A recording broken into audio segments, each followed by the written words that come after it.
جو اس وقت مسلمانوں کے اور عالم اسلام کے حالات چل رہے ہیں اور پاکستان کے، اس میں اس کی بہت ضرورت ہے کہ علماء کرام اور مختلف مکاتب فکر وہ مشترکہ مقاصد کے لیے اکٹھے ہوں اور آپس کے اختلافات کو، فرقہ وارانہ فسادات سے دور رہیں۔ اس کی اس لیے اہمیت بہت زیادہ ہے کہ جب ہم عالم اسلام کا جائزہ لیتے ہیں، تاریخ اسلام کا، تو اس میں جو 4 بڑے حوادث ہوئے ہیں، بڑے سانحات، جس نے پوری امت مسلمہ کو بے سہارا اور بے یتیم کر دیا ہے اور جس کی وجہ سے جو کچھ ابھی حالات ہم دیکھ رہے ہیں پوری دنیا میں، مسلمان کس طریقے سے کمزور ہیں، قسم و پرسی کا شکار ہیں، اس کے 3 بڑے اسباب تھے۔ اس کا جائزہ لیا جائے، 3 بڑے اسباب تھے چاروں جگہوں میں۔ ایک یہ کہ مسلمانوں کے پاس اتنی قوت اور طاقت نہیں تھی کفار کا مقابلہ کرتے۔ بغداد میں بھی یہی تھا۔ بغداد پہ جب ہلاکو خان نے حملہ کیا تو ان کے پاس، انہوں نے عیاشی اور فحاشی اور عریانی اور تناسانی اور آپس کے اختلافات کی وجہ سے قوت اور طاقت کا جو حکم تھا حاصل کرنے کا، اعدوا لهم ما استطعتم من قوة، اس کو بالکل چھوڑ دیا تھا۔ اس حد تک وہ غافل ہو گئے تھے کہ جب ہلاکو خان نے حملہ کیا اور ہلاکو خان نے حملے سے پہلے بغداد کے باہر پڑاؤ ڈالا، اس وقت میں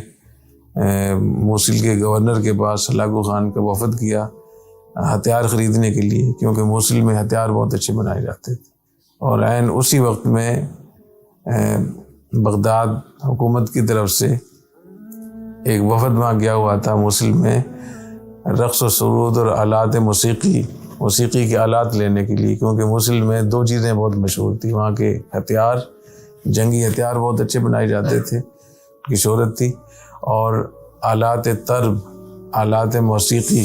گانے بجانے کے آلات، یہ بہت اچھے وہاں بنتے تھے۔ تو جب کہ اللہ تعالیٰ کی طرف سے عذاب سر پہ تھا ہلاکو خان کی شکل میں،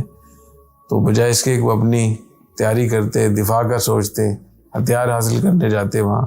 وہ گانے بجانے کے آلات خریدنے کے لیے گئے ہوئے تھے۔ تو مسلمانوں کی طاقت نہیں تھی۔ بغداد میں بھی یہ ہوا، دہلی میں بھی یہ ہوا، اندلس میں بھی یہ ہوا، خلافت عثمانیہ کی بھی بالکل یہی صورتحال تھی۔ دوسری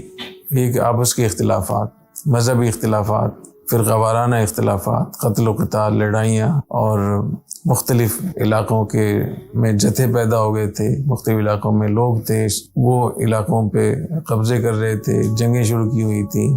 خلافت کے ساتھ، سلطنت دہلی کے ساتھ، مختلف راجاؤں نے، مختلف نوابوں کی طرف سے، مختلف پارٹیوں کی طرف سے، اس اختلاف کی نوزت سے وہ ساری قوت بھی ختم ہو گئی اور حکومت کی ریٹی قائم نہیں تھی۔ اور تیسری چیز اقتصادی اور معاشی طور پہ یہ تمام حکومتیں بہت کمزور ہو گئی تھیں، ان کے پاس اتنے وسائل نہیں تھے کہ اپنا وہ دفاع کر سکتے، اپنے آپ کو سنبھال سکتے۔ یہ وجہ ہے کہ ایک ایسٹ انڈیا کمپنی نے کس طریقے سے پورے ہندوستان پر قبضہ کیا، سارے وسائل پہ انہوں نے قبضہ کر لیا، جتنی معیشت تھی وہ ان کے ہاتھوں میں چلی گئی۔ جب معیشت اور اقتصاد، اس کی مثال تو خون کی طرح ہوتی ہے کہ جسم میں خون ہی نہیں ہے تو کیسے جسم آگے چلے گی۔ تو جب ہم تاریخ کا جائزہ لیتے ہیں تو اس وقت عالم اسلام ایک 5ویں حادثے کے کنارے پہ کھڑا ہوا ہے، اور ہم دیکھ رہے ہیں کس طریقے سے تباہی بربادی بڑھتی چلی آ رہی ہے۔ آپ مراکش سے دیکھ لیں، تمام عرب ممالک میں کیا صورتحال ہے، جنگیں ہو رہی ہیں، معیشت تباہ ہو رہی ہے، حکومتیں برباد ہو رہی ہیں، اور قتل و قتال ہو رہا ہے وہاں۔ تو لے دے کے پاکستان بچتا ہے پیچھے، تو پاکستان بھی مسلسل وہ تمام ضربیں لگائی جا رہی ہیں جس سے پاکستان کی معیشت اور اقتصاد برباد ہو، ان کے آپس میں فرقہ وارانہ مذہبی فسادات ہوں، اختلافات ہوں، لسانیت، عصبیت کے نام پہ لڑائی ہو، اور یہاں کی جو افواج ہیں، جو یہاں کی طاقت ہے، اس طاقت کو کمزور کیا جائے، اس کو بدنام کیا جائے۔ میں سمجھتا ہوں کہ ایسے موقع پہ اس قسم کی پیش رفت تھی، بہت بڑی پیش رفت ہے، اور اللہ اس پیش رفت کو کامیابی عطا فرمائے تو بہت ساری ہماری نسلیں اور صدیوں تک اس کا فائدہ پہنچے گا۔ اگر بغداد میں لوگ آپس کے اختلاف نہ کرتے، بغداد میں جو اختلافات تھے وہ فرقہ وارانہ بھی بہت تھے، شیعہ سنی اختلافات اتنے زیادہ ہو گئے تھے کہ خود بغداد میں ایک دوسرے پہ حملے ہوتے تھے اور پورے کے پورے محلے ایک دوسرے کے جلائے جاتے تھے، اور اس کی وجہ سے پھر خلافت میں، دربار خلافت میں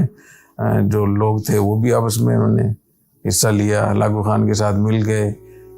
ابن القمی اور توسی وغیرہ جتنے بھی لوگ ایسے لوگ تھے جو وزراء تھے، تو انہوں نے ہلاکو خان کی مدد کی اندر سے، اسی اختلافات کی وجہ سے۔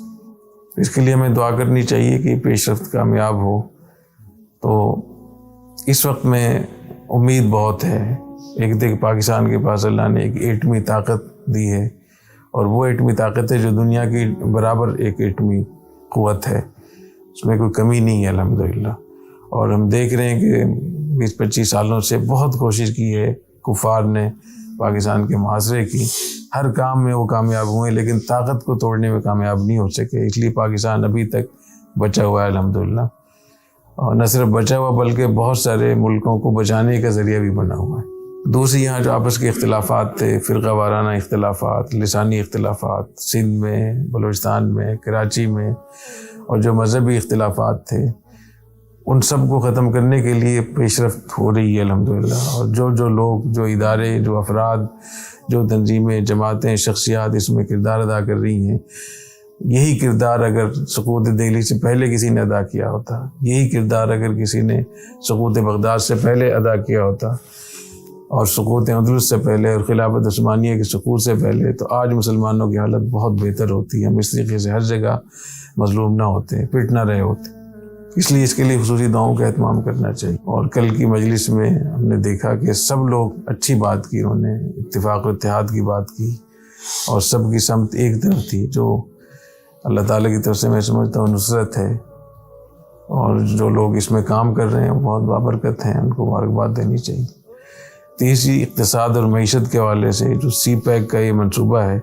اس میں نقصانات کے پہلو بھی بہت ہیں، اس میں شک نہیں ہے، لیکن پاکستان کے موجودہ حالات میں اس کی بہت اہمیت ہے، اور اگر ہم سب متحد ہو کر اس سی پیک کے منصوبے کو اہمیت دیں تو اس میں جو نقصانات کے پہلو بہت کم ہو جائیں گے۔ اگر ہم آرام سے بیٹھے رہیں گے اور ان کو یہاں آنے دیں گے ہر چیز چائنا کے ہاتھوں میں،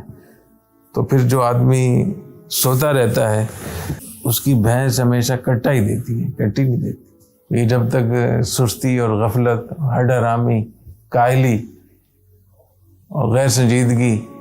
اس سے جب تک ہم نہیں اپنے آپ کو نکالیں گے تو کیسے کام ہوگا؟ اس لیے میں سمجھتا ہوں کہ تینوں چیزیں جو عالم اسلام کے سقوط کے جو اسباب تھے، ان تینوں چیزوں کا انتظام ہمارے ہاں ہو سکتا ہے، بشرطے کہ ہم متحد ہوں، دعاؤں کا اہتمام کریں، کوشش کریں۔ اللہ تعالیٰ ہمیں توفیق عطا فرمائے۔ سبحانک اللہم و بحمدک، اشہد ان لا الہ الا انت۔